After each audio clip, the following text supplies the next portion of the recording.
Some high school and college students are really struggling with the isolation, but experts say returning to school isn't necessarily the solution. Local 12's Cassie Arsenault reports on how it can bring on an entirely different set of problems. Experts say that heading back to school could trigger depression and anxiety as students try to get used to the new normal.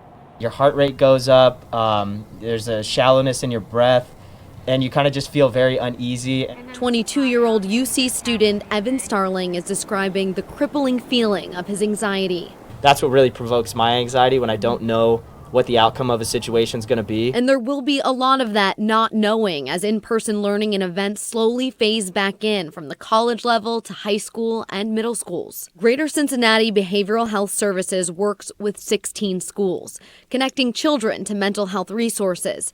And clinical supervisor Shannon Russell is gearing up to help what she expects to be a significant amount of students. And we train staff to look for signs, and we train them on tools to help assess for suicide, and we talk with our families and help them develop and understand maybe signs. Russell explains that even though students are returning to school, it's not the same as it was before, and that could provoke feelings of anxiety and depression. Expect the unexpected. Expect that maybe the kiddo who always did really well going to school, that they are a little bit more anxious to maybe ride the bus, maybe sit in a classroom.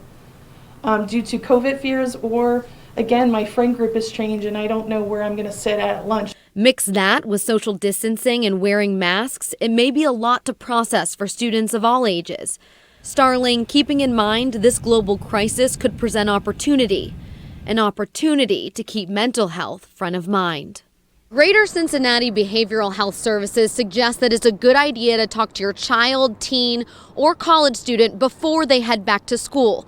They say it's the first step in detecting if they need mental health resources. In the West End, Cassie Arsenault, Local 12 News. And there are many different warning signs for family and friends to be aware of. You can find those details at local12.com.